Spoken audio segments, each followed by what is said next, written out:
میں نے اپنی ساس کی خدمت تو ضرور کی تھی، انہیں معاف نہیں کر پائی۔ وہ وفات پا چکی تھی، گھر کی مالک اب میں تھی۔ اعظم اب والدہ کی وفات کے بعد چند ماہ بہت رنجیدہ سے رہے تھے۔ ایک دن مجھ سے کہنے لگے، میری ماں نے تمہارے ساتھ کبھی بھی اچھا برتاؤ نہیں کیا۔ میں جانتا ہوں کہ یہ مشکل امر ہے بشریٰ، لیکن یہ بھی سچ ہے، میں نے تمہیں ٹوٹ کر چاہا ہے، اس لیے اگر اپنی محبت کے بدلے تم سے کچھ مانگوں تو مجھے انکار نہیں کرو گی۔ اعظم میرا ہاتھ تھامے پھر سے ایک نئی آزمائش مجھ سے لے رہے تھے۔ مرد کے دو میٹھے بول عورت کے دل کو کسی موم کی طرح سے پگھلا کر رکھ دیتے ہیں کہ وہ چاہ کر بھی اسے انکار نہیں کر سکتی۔ میں نے کہا، میں آپ کو انکار ہی نہیں کر سکتی اعظم، میں نے آپ سے محبت شادی کے بعد کی ہے، لیکن میری محبت بھی آپ کی محبت سے کم نہیں ہے۔ وہ میرا ہاتھ اپنے لبوں پر لگا کر بڑی اپنائیت سے بولے، میری ماں کو دل سے معاف کر دو بشریٰ، میں نہیں چاہتا کہ انہیں قبر میں کسی کی آہیں بے سکون کریں۔ اعظم اچھی طرح میری تکلیف سے واقف تھے، اپنی ماں کے رویے سے بھی مجھے ایک نئی امتحان میں بڑے پیار سے ڈال رہے تھے۔ میرے ہاتھ ان کے ہاتھ میں تھے، بڑی محبت سے وہ مجھ سے مانگ رہے تھے۔ مجھے لگا اتنے سال کی میری اذیت اعظم کی سب اپنائیت کے آگے شاید کم تھی۔ میں نے اعظم سے انکار نہیں کیا، اپنی ساس کی ہر زیادتی کو دل سے معاف کیا۔ میری طرح زیادہ تر عورتیں شاید ایسا ہی کرتی ہیں، لیکن یہ سلسلہ تو شاید نہ ختم ہونے والا تھا۔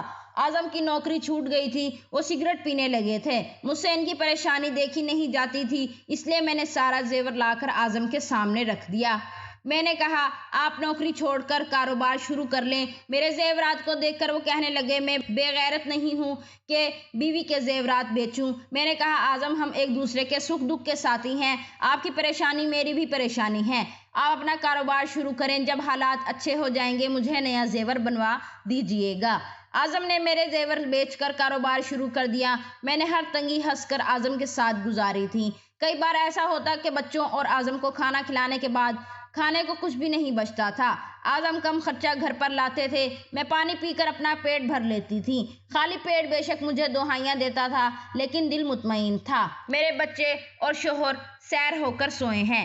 آہستہ آہستہ اعظم کا کاروبار ترقی کرنے لگا۔ 3 سال میں وہ کافی بینک بیلنس بنا چکے تھے، بچے اسکول جاتے تھے۔ ایک بار میں اپنی کزن کے ساتھ بازار چلی گئی، بچے گھر پر اکیلے تھے۔ مجھے یہی لگا 2 گھنٹے میں واپس لوٹ آؤں گی، لیکن مجھے کیا خبر تھی راستے میں جلوس نکل جائے گا اور آپس میں دونوں سیاسی مخالف پارٹیوں میں جھگڑا بڑھ کر پتھراؤ شروع ہو جائے گا۔ میں اور میری کزن ایک دکان میں چھپ گئے کہ یہ ہنگامہ آرائی کچھ کم ہو تو اپنے گھر کو جائیں، لیکن شام سے رات ہو چکی تھی۔ میں فون بھی گھر سے نہیں لائی تھی، مجھے اندازہ ہی نہیں تھا اس مصیبت میں پھنس جاؤں گی۔ رات کے 11 بج چکے تھے، میرا دل بچوں کے لیے الگ پریشان تھا، اعظم کا بھی میں پریشان ہونے لگی تھی، کیونکہ میں دوپہر کو سوئے ہوئے بچوں کو چھوڑ کر بازار کے لیے نکل گئی تھی کہ 2 گھنٹے تک لوٹ آؤں گی۔ بچے بھی بے خبر تھے میں بازار گئی ہوں اور اعظم مجھے گھر پر نہ پا کر نہ جانے کتنے پریشان ہوں گے۔ میں 12 بجے رکشے میں اپنے گھر پہنچی تھی، دروازہ اعظم نے کھولا تھا۔ وہ غضبناک سے قہر بھری نظروں سے مجھے دیکھ رہے تھے۔ بچے سو چکے تھے۔ میں نے کہا، اعظم میں بازار گئی تھی، لیکن وہاں ابھی میں اعظم کو بتانے ہی لگی تھی کہ میرے ساتھ کیا بیتی ہے۔ انہوں نے میرے منہ پر زور سے تھپڑ مارا، کہنے لگے، مجھے تمہارا کوئی جھوٹا بہانہ نہیں سننا، جب سے میری ماں مری ہے تم تو آوارہ ہو گئی ہو، تمہیں نہ میرے گھر کی فکر ہے نہ ہی میرے بچوں کی پرواہ ہے کہ وہ تمہارے پیچھے سے بھوکے رو رہے ہوں گے۔ میں گھر پہنچوں گا، تمہیں نہ پا کر میرا کیا حال ہوگا، تمہیں بس اپنی عیاشیوں کی پرواہ ہے۔ وہ میری کوئی بات سننے کو تیار ہی نہ تھے، انہیں لگا میں دوستوں کے ساتھ بازاروں میں گھومنے گئی تھی۔ میں نے کہا، اعظم میں 1 گھنٹے میں ہی واپس آ جاتی، لیکن بازار میں حادثہ ہو گیا تھا۔ لیکن وہ اتنے غصے میں تھے کہ میری کوئی بھی وضاحت سننے کو تیار نہ تھے، کہنے لگے، دفع ہو جاؤ میرے گھر سے، انہی سہیلیوں کے ساتھ رہو جن کی سنگت کی خاطر نہ تمہیں میرے گھر اور بچوں کی پرواہ ہے نہ میری فکر ہے۔ رات کے 12 بج رہے ہیں اور اعظم مجھے گھر کے اندر آنے نہیں دے رہے، مجھے باہر کی طرف دھکیلنے لگے۔ نہیں، رونے لگی کہ اعظم مجھے اندر آنے دیں، میں کہاں جاؤں گی اس وقت؟ وہ بولے، جہاں سے آئی ہو وہیں چلی جاؤ۔ میں نے کہا، اعظم مجھے گھر کے اندر جانے دیں، پاگل تو نہیں ہو گئے ہیں آپ؟ کیوں گلی میں میرا تماشا بنا رہے ہیں؟ آس پاس کے گھروں کھڑکیوں سے لوگ جھانک کر دیکھنے لگے تھے۔ مجھے نہیں معلوم تھا کہ میری اتنی سی بات پر اعظم یوں بھڑک اٹھیں گے، کہنے لگے، تمہیں مجھ سے بات کرنے کی تمیز ہی نہیں ہے، تم مجھے پاگل کہہ رہی ہو، یہ عزت ہے تمہاری نظر میں میری؟ میں بتاتا ہوں تمہیں کہ پاگل پن کسے کہتے ہیں۔ میں اپنے پورے ہوش و حواس میں تمہیں طلاق دیتا ہوں بشریٰ۔ الفاظ تھے یا میرے لیے موت کا پیغام؟